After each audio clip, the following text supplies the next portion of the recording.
Oh, kia ora koutou. This is Larissa here, tuning in for the latest podcast for Magical Moon Astrology.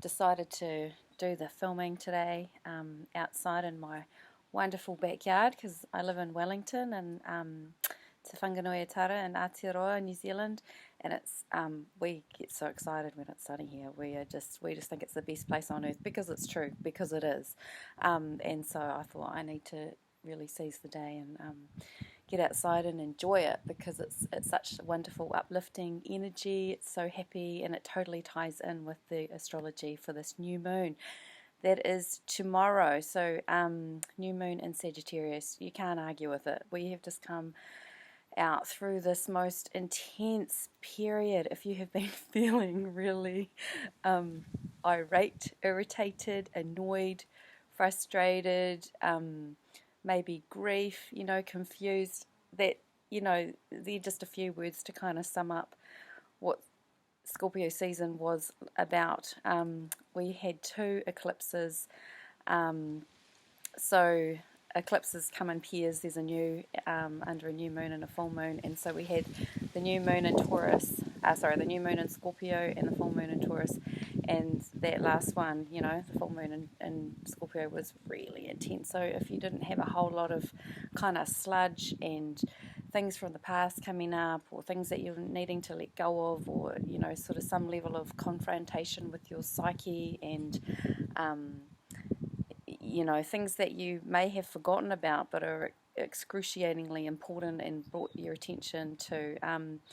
So that's what that last month, that's been the flavour of it. So the good news is that the energy is very much lifted. We're in Sagittarius now, so the sun went into Sagittarius sort of in the last day, which is very different, and also other good news is Mercury and Venus are there as well. So they went in sort of over the last week, and it's a real change of scenery because, for a start, when the sun and Venus and Mercury were transiting through Scorpio, it's they're being affected by the eclipse. That's the reality, and so if you have planets in either Scorpio or Taurus, you would have really felt it. It's really potent and incredibly transformational and confronting. These are eclipses pull our attention, and they're meant to.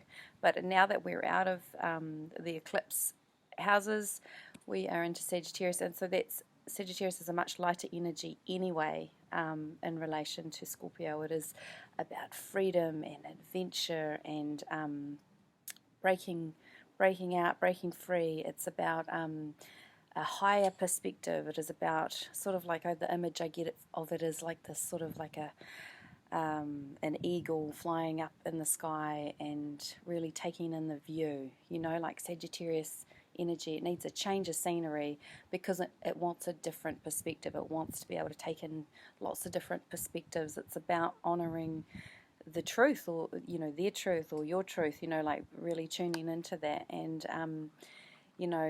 experiencing or reading about, learning about different cultures can be incredibly enlightening. Sagittarius is very philosophical, it relates to religion and higher order thinking and study, it's universities, tertiary education, all that sort of stuff. So, if you're feeling lighter, that's not a coincidence, that's good news. And so new moon in Sagittarius, that'll be tomorrow in Aotearoa, so that's Thursday. Let me just check what the date is. Will be the 24th of November. And damn, I don't have the time. I should really check what the time is. I think that will help. I'll post that in the description, what time that will hit exactly, because it's kind of, I like to know what the time is going to be. It's all part of like the manifesting kind of ritual. So things that you can do for a new moon are about setting intentions. It's about renewal. Where is it that you want to go? Where do you want to take your attention to? What is it that you want to grow and manifest? Like I've said in other readings, that new moon is a fantastic time to be able to reflect and get in touch with what it is that we want to grow. and the moon cycle is a wonderful opportunity to do that, because just over the period of a couple of weeks, we're able to see something.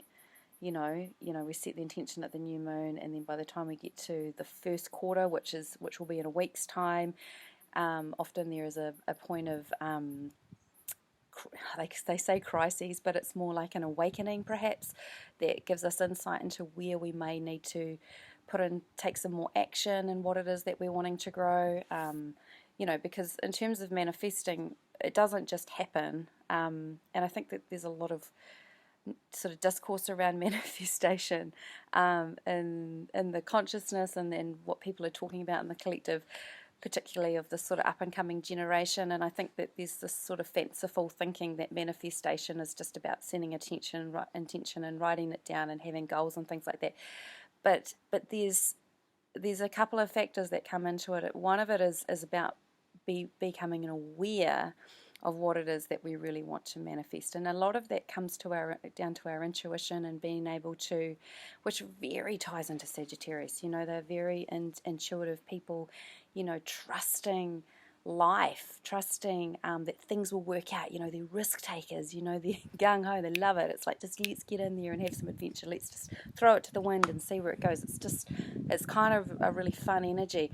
So with the manifestation stuff, it's kind of like tying into the new moon is paying attention to our intuition. And if we're trying something and there's not an ease with it or a flow, it's probably not the right time, or it's just probably not for you. And I think that is really important to pay attention to, and it is incredibly tricky to discern if it's about timing or if it's just not meant for you, because we can try something over and over again and realize over years and years that actually it's just not meant to be, and we can see that from reflection. But I think if something is feeling incredibly difficult, it's probably a message to sort of just let it go, and it might be about the timing not being right, or it might be about that it's actually just not meant for you in this life, and that can be difficult to let go of that stuff. But where there's ease and flow, that's that's where we're meant to go. That's where we're meant to pay our attention. Life isn't meant to be hard all the time, and it can feel hard. Like, a lot of us are going through really big struggles. The last 2 years have been diabolical. Let's get real, But there's opportunity here with these moon cycles to play around with this stuff, and so, we set the intention at the new moon, we write it down, we put it out to the universe, this is what we want, and then, so, when we get to the first quarter, there might be a bit of a crisis or an awakening where we get a bit more information or insight and, intel about it, and we pay attention to that, and it might be a point of tension or something we need to reconcile or review, which is great. And then a week later, which is in 2 weeks from now, there'll be a full moon. So the full moon will be in Gemini, and I'll do another video about that in a couple of weeks.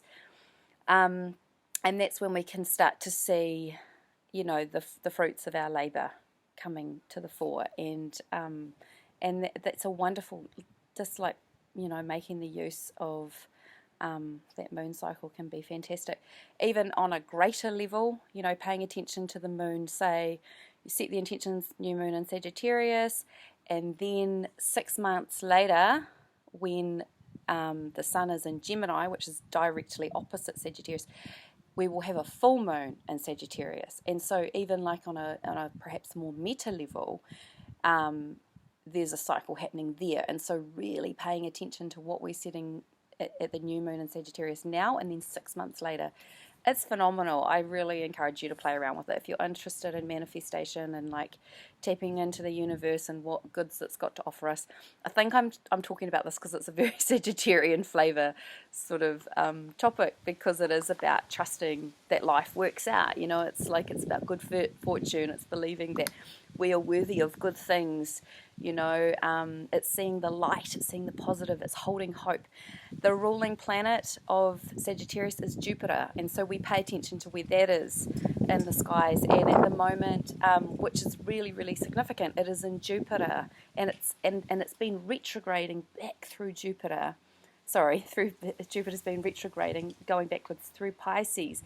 And at the time of the new moon, it is going to start turning around and going forward again. Okay, so that it is pulling our attention, it's pulling our focus, and that is really important because Jupiter loves being in Pisces. It rules Sagittarius and Pisces, and so when it is in the sign of Pisces, there's a lot of it operates at its best, and it's very much about faith and trust and seeing the good and compassion and self-compassion and unconditional love and and a higher belief in a higher spirituality and the universe and the cosmos and things like that, like seeing the good in things, which are both very Sagittarian, Piscean kind of flavors. So this is a wonderful energy. It is what we call mutable energy. They are mutable signs.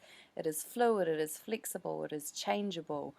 So it can seem like it sort of flits around a little bit, but there's an element of freedom in there, right? And peace and things like that. So good vibes. That's really the way to sum it up. Tap those good vibes. Make the most of it. Life may not be perfectly swimming along, but let's be real. The energy is lighter. Love it. Oh my gosh, I'm not going to fight this. The other thing that's happening that is really significant is that Mars, the planet of assertion and aggression and motivation and sort of activity, it's very active, still retrograding through the sign of Gemini. And so you may be noticing, I've been noticing in my own life, you may be feeling a bit more fiery or in touch with your anger or rage than usual. Other people might be, they might be like that too. You might be hearing a lot of ranting and raving and people really speaking out.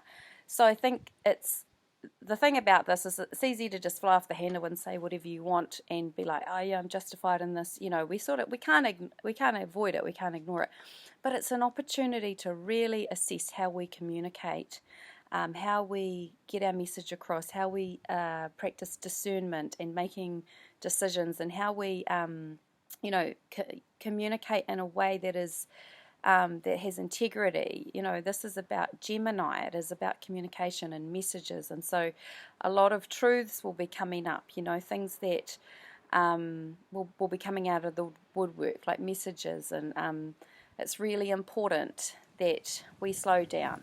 Now, Mars and Gemini, neither of them want to slow down. They're not interested in slowing down, but it's important that we try to practice that and get really, really good at investigating our truth and what it is that we need to communicate or not. It may be as simple as acknowledging it to ourselves, and we can model that to others, I know I've been feeling particularly feisty lately and wanting to speak out about things, and it's kind of just like slowing down and going, okay, maybe there are other ways that I can look at this. And Sagittarius, oh my gosh, that will help. That helps because, like I said, it's that higher perspective. It's been able to practice. I mean, don't get me wrong, Sagittarius is feisty, right? But there's something about it it can step back, right? And it wants to see the bigger picture here. So it's not sort of like all guns blazing. I'm a double Aries, so I'm like, bull in a china shop. But I've got Venus and Pisces too, so that sort of like brings some gentleness and sensitivity and peace to the fore as well, which I'm very grateful for.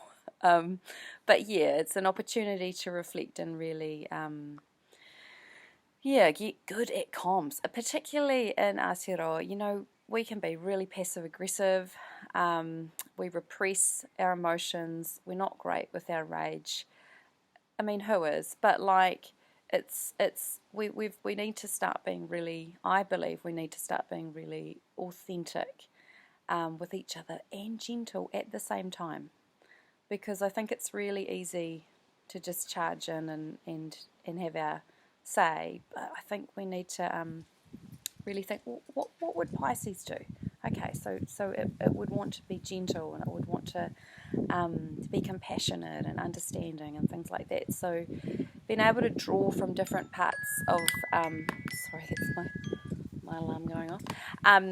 So yeah, it's being able to draw from different parts of ourselves that can help us, grow and live the lives that we want to, that are good for us, that are congruent with our values. So that's pretty much the new moon in Sagittarius, Mars retrograding through Gemini. Yeah, so make the most of this. This is a can be a really fun, exciting time of the year. Also tiring. It's the end of the year, right? So make sure you have some fun because that's what Sag is all about. And plan some adventures and live it up. Go do something crazy. Maybe not too crazy, but take some risks. Practice trusting that things are going to work out for you. Pull in some hope. It's always a good thing, eh? Okay. All right. Take care. Ka kite.